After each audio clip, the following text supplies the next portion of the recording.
আল্লাহ সুবহানাহু ওয়া তাআলা বলেন, পাঠ করো তোমার রবের নামে, যিনি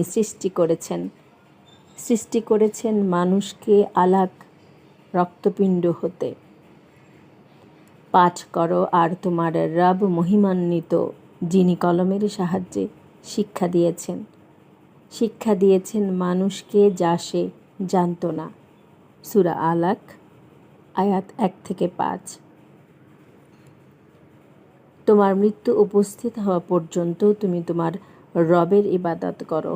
সূরা হিজর 99। আমি সৃষ্টি করেছি জিন এবং মানুষকে এজন্য যে তারা শুধু আমারই ইবাদত করবে।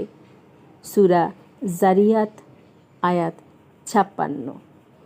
যে কেহ রাসূলের আনুগত্য করল সে তো আল্লাহরই আনুগত্য করল। সূরা নিসা 80।